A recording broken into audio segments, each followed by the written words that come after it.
Bonjour, on est encore au hashtag festival et je suis accompagné de Matthew Myword. Comment ça va?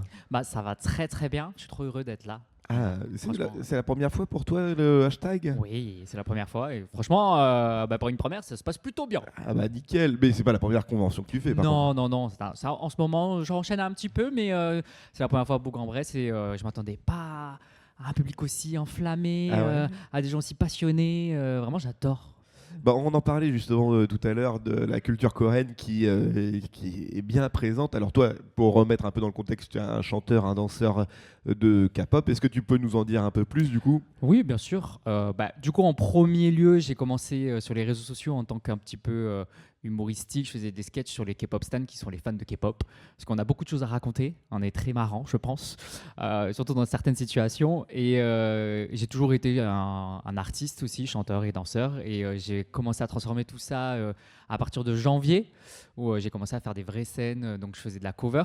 J'ai sorti mon premier single aussi inspiré K-pop pendant un petit challenge d'été avec un producteur français qui fait aussi des chansons pour des groupes de K-pop qui s'appelle Adil, que j'embrasse.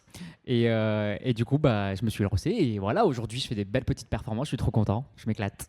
Mais qu'est-ce qui t'a poussé du coup à passer le cap? Est-ce que tu faisais déjà du chant, de la danse avant ou vraiment Oui, c'est oui. tu t'es dit allez je le tente quoi? Non, j'ai toujours baigné dedans. Moi, j'ai commencé la danse à 4 ans. J'ai commencé le chant à 10 ans. Et du coup, j'étais intermittent du spectacle avant. Donc Ouais. voilà, c'était ma profession principale. J'ai décidé d'y mettre une petite pause parce que c'est un statut qui est assez complexe. Surtout que j'étais très jeune, j'avais vraiment 18 ans pile. Ah oui ouais. Et du coup, j'ai fait autre chose. J'étais responsable communication chez Decathlon. Et à un moment donné, je me suis dit, bon, bah, c'est en fond de moi, je ne peux pas passer à autre chose. Et du coup, je vais me lancer. Je vais me lancer. Et franchement, je m'éclate aujourd'hui. Oui mais aujourd'hui tu as encore le statut d'intermittent ou pas? Non, je suis en Ah auto-entrepreneur oui voilà. et voilà quoi, ça se passe plutôt bien. Non, mais alors, du coup, pourquoi la culture coréenne? Pourquoi la K-pop en particulier? Pas, pourquoi pas la J-pop ou même de la pop franchouillarde? Bah, j'ai connu la K-pop en 2012, donc ça date pas d'hier. Ah oui, d'accord, Ah, ouais. je suis très jeune. Mais moi, ce que j'ai adoré, c'est le côté complet, le côté Ouais. danse, chant, théâtre. C'est vraiment un truc vraiment complet et c'est très pro. Et quand je suis tombé dessus, c'était sur une chanson qui s'appelait Mr. Taxi Girl Generation, qui est un groupe légendaire de la K-pop. Direct, j'ai accroché, j'ai dit, mais je veux faire ça en fait. Ah ouais. Je veux faire ça. C'est clair, je veux faire ça. Alors, j'ai jamais eu l'envie d'être une idole en Corée, mais plutôt de transformer ça en France, dans ce magnifique pays qu'on est là. C'est Eh ben oui, rempli carrément. d'artistes. Rempli d'artistes. Et je me suis dit, il y a quelque chose à faire dans notre pays en tant qu'artiste et de s'inspirer de la K-pop pour la faire développer ici. Et du coup, j'encourage les jeunes à le faire. Non, mais c'est vrai, non, mais on en parlait tout à l'heure avec Au-delà des news, justement, que la culture, alors, asiatique, alors beaucoup japonaise, qui a été un peu l'étalon, on va dire, de la culture asiatique, et puis aujourd'hui, culture coréenne, voire même chinoise, qui est encore Mhm. hyper présente. Mais du coup, oui, en France, on est hyper habitué finalement à toute cette culture asiatique et que finalement, la culture coréenne aujourd'hui est assez commune. Au final, il y a beaucoup de gens qui écoutent de la K-pop sans Maintenant, que oui. ça soit ridicule, parce qu'à un moment Mhm. donné, c'était un peu bizarre quand même. Ça faisait partie des complexes chez les jeunes et aujourd'hui ça peut encore le faire partie, mais c'est certes moins présent, surtout avec bon, bah, tout ce qui explose aujourd'hui, hein, K-pop Demon Hunter et tout le C'est ça, tralala. ouais. Voilà. Aujourd'hui, grâce à ça, il y a des jeunes qui ne connaissaient absolument pas la K-pop et aujourd'hui on est très fan. Et tant mieux, c'est cool, ça permet de faire découvrir et surtout de permettre aux jeunes d'aujourd'hui de se sentir plus à l'aise. Ouais. Parce que ça, oui, était très souvent quelque chose d'un petit peu mal vu. Et j'en ai encore aujourd'hui dans mes DM qui me disent j'ai du mal à le dire à l'école, etc. Tout ça. Mais j'ai envie de dire excusez-nous d'avoir du goût. Voilà. Excusez-nous d'avoir Ça du goût. répond à la question, alors du coup, Excusez-nous forcément. d'avoir du goût. Mais Ouais. quand tu dis j'ai raison, t'as tort, forcément que t'as raison. Voilà, exactement. Non, mais c'est un combat que je mène du coup sur les réseaux sociaux et c'est ce pourquoi je me suis lancé. Moi, j'ai vécu énormément de discrimination dans mon Ouais. passé en tant qu'artiste, etc. Parce que on s'occupait plus souvent de ma personne, peut-être visuelle, ou alors de qui j'étais, etc., plus que mes compétences. Et du jour au lendemain, je me suis dit, bah, en fait, je vais vous montrer que je vais me lancer tout seul et je vais réussir tout seul, sans personne. Et aujourd'hui, j'ai une communauté qui est extraordinaire, très solidaires et surtout que je remercie tous les jours. Et c'est vraiment pour eux que je me suis lancé sur les réseaux sociaux, pour montrer aux jeunes que en fait, bah, les gens aujourd'hui, c'est pas eux de décider pour ce qu'on a envie d'être et ce qu'on a envie de Ah, faire. bien sûr, ouais. Et c'est à nous aussi de mettre les artistes en avant et je les encourage à se montrer, à parler, à se libérer. C'est un combat pas facile parce que malheureusement, on peut pas changer la société en un claquement de doigts, mais Pas toute la société, mais une non, grosse bah partie oui. quand même. Mais je suis déjà très content de pouvoir donner un peu de confiance et de liberté à ces jeunes qui me regardent. Mais c'est surtout que c'est hyper intéressant de voir, tu vois, c'est même des questions qui se retrouvent dans toutes les conventions, en fait, les conventions geeks, parce que, encore une fois, les geeks aujourd'hui sont plutôt acceptés, ça devient une culture un peu mainstream, mais il y a toujours un peu des vieux qui se disent qu'est-ce que c'est que ces jeunes qui s'habillent en Batman et tout, et qui dansent comme ça. Et en fait, finalement, tu vois que c'est plutôt que c'est devenu acceptable aujourd'hui, mais il y a encore des générations, encore des gens qui, en fait, critiquent la chose parce qu'ils la connaissent pas parce qu'ils sont méchants instinctivement, mais parce qu'ils se disent, je comprends pas ce truc-là, et tant que je comprends pas, je partirai du principe que c'est un truc que j'aime pas, et donc, du coup, je dois critiquer, quoi. Bah, je pense que de toute façon, dans le monde entier, on ne pourra jamais être aimé de tout le monde. Enfin, ça, c'est clair. Maintenant, j'ai envie de dire, il faut juste que les gens ils apprennent à respecter. Oui, il y a ça aussi, ouais. C'est dans tous les sujets, mais on ne demande pas d'accepter, mais de respecter. Et je trouve ça dommage parce que du coup, quand on dit ouais, un cosplay, Batman, etc., mais en fait, ils ne savent pas des fois le nombre de travail et d'heures qu'il y a derrière et que c'est hyper artistique ce qui se passe et que les gens, enfin, c'est un talent. Pour certains, bien sûr. c'est vraiment un talent. Et bah, tant pis pour eux s'ils ne savent pas le voir, ça. Bah non, mais c'est ça. Là, Ah tu ouais. prenais l'exemple du cosplay. Et le cosplay, c'est pas juste du costume, c'est aussi d'interpréter Ah, le bah, personnage. clairement. Donc c'est vraiment de l'aspect artistique dans le costume, dans le fait de voir travailler le tissu ou d'autres types de matériel, et aussi d'incarner le personnage, et Bien donc sûr. du coup de faire de l'acting, quoi. Bah ouais. Et justement, le côté un peu K-pop, c'est un peu ça. Tu disais qu'il y Mhm. avait, il y avait de la danse, il y avait du chant, il y avait même du théâtre. Justement, par rapport à ça, le fait... Alors, tu avais kiffé un morceau de K-pop, est-ce que la J-pop aussi était Oui, une pop... bah, j'ai connu la K-pop grâce à la J-pop. Ouais. Alors c'était un peu par hasard. Moi j'écoute vraiment de tout. Moi j'essaie de m'ouvrir un maximum parce que même en tant qu'artiste, j'ai besoin de découvrir d'autres univers, de découvrir d'autres notions de la musique. Ça peut passer du classique, etc. Parce que ça aide aussi à notre créativité. Et j'ai connu du coup la K-pop grâce à la J-pop parce que j'écoutais sur YouTube une chanson de Kiari Pamio Pamio, qui est une artiste très connue dans le Japon. Et en fait, dans les suggestions à côté, il y a eu la K-pop. Donc vraiment, j'ai connu grâce à la J-pop. Non, mais c'est ça, c'est l'évolution naturelle, de toute façon, j'ai l'impression, quoi. Et justement, dans ton interprétation de la K-pop, alors du coup, toi, t'es solo, t'es en bande. Moi, aujourd'hui, je suis solo.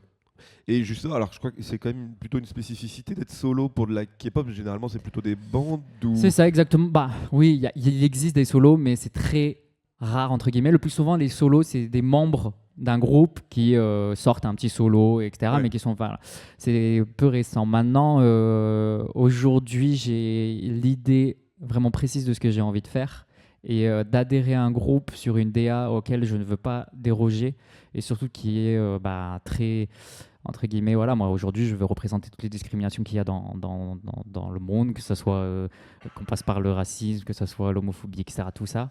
Et aujourd'hui j'ai vraiment une idée précise de ce que je veux. Et pour le moment, je n'ai pas trouvé les personnes avec qui Ah oui, ouais. travailler pour vraiment rentrer dans cette DA. Moi vraiment, voilà, c'est vraiment, j'avais envie d'aider les gens. Et peut-être que ça viendra. Peut-être que ça viendra. Je me laisse, enfin, j'ai pas je me ferme pas la porte.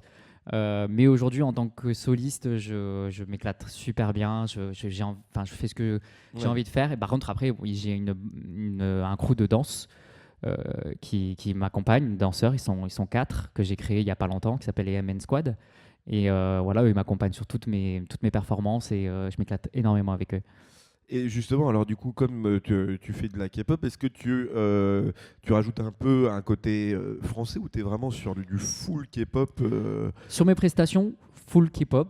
Voilà, moi ce que j'adore, c'est le partage et la communication. Donc quand il y a une chanson qu'on connaît tous, etc., c'est toujours hyper cool de pouvoir le partager avec le public. Et c'est ce qui est arrivé il y a pas très longtemps. Et j'ai quand même sorti un single qui est français et anglais. Ouais. qui est inspiré de la K-pop, mais qui du coup n'a pas de paroles coréennes, etc. Parce que moi, mon but au fur et à mesure, c'est vraiment de sortir mes propres chansons qui seront inspirées du modèle K-pop, mais français et anglais.